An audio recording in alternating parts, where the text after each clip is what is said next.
പണ്ട് കാലത്തേക്കാണെങ്കിൽ വിവാഹം നടത്തിക്കൊണ്ട് പോകുമ്പോൾ ഭവനത്തിലേക്കാണ് പോകുന്നത്. ഭവനങ്ങളിൽ ചെല്ലുമ്പോൾ നല്ല ഫ്രണ്ടിൽ ഒരു ആർച്ച് പോലെ ഒരു റെഡിയാക്കിയിട്ടേക്കും. അപ്പോൾ രണ്ട് സൈഡിലും മണവാട്ടി കയറുമ്പോൾ പനിനീർ തളിക്കും. അതിനുശേഷം മറ്റേ പാർട്ടികൾ വരുമ്പോൾ കയറുന്നവരെല്ലാം വിരുന്ന് വാഴികളെല്ലാം പനിനീർ തളിച്ചിട്ട് അകത്തേക്ക് കൊണ്ടിരുത്തി ഒരു പ്രത്യേകമായി ക്രമീകരിച്ചിരിക്കുന്ന മേശയെ കൊണ്ടുവന്ന ശേഷം മേശയും ടേബിളിൽ നാരങ്ങ തട്ടൊക്കെ വെക്കും, ചെയറിട്ടേക്കും, നല്ല സീറ്റൊക്കെ കൊടുത്ത് മണവാട്ടി അവിടെ ഇരുത്തും. ശേഷം പറയും പ്രൈസ് കൈമാറാനുണ്ടെങ്കിൽ കൈമാറാം. ഒരു നല്ലൊരു അന്തരീക്ഷമായിരുന്നു.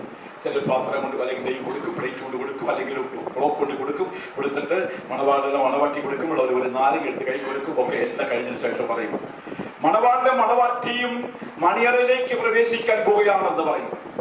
ഒന്ന് ശുശ്രൂഷകൻ പറയും, അല്ലെങ്കിൽ പഴയ ആൾക്കാർ പറയും മണവാട്ടിയും മണിയറയിലേക്ക് പ്രവേശിക്കാൻ പോവുകയാണ്. മണിയറയിലേക്ക് പ്രവേശിക്കാൻ പോകുമ്പോൾ ആരൊക്കെ പോകുന്ന അറിയാമോ?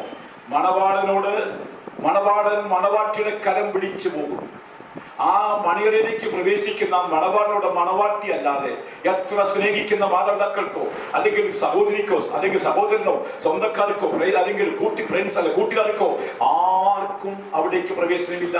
മണവാളിനോട് മണവാട്ടി മാത്രം മണിയറയിലേക്ക് പ്രവേശിക്കും.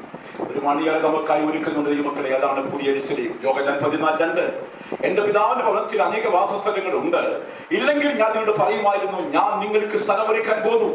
ഞാൻ പോയി സ്ഥലമൊരുക്കിയാൽ ഞാൻ ഇരിക്കുന്നിടത്ത് നിങ്ങൾ ഇരിക്കേണ്ടതിന് പിന്നെ വന്ന് നിങ്ങളെ എന്റെ അടുക്കൽ ചേർത്തുകൊള്ളും.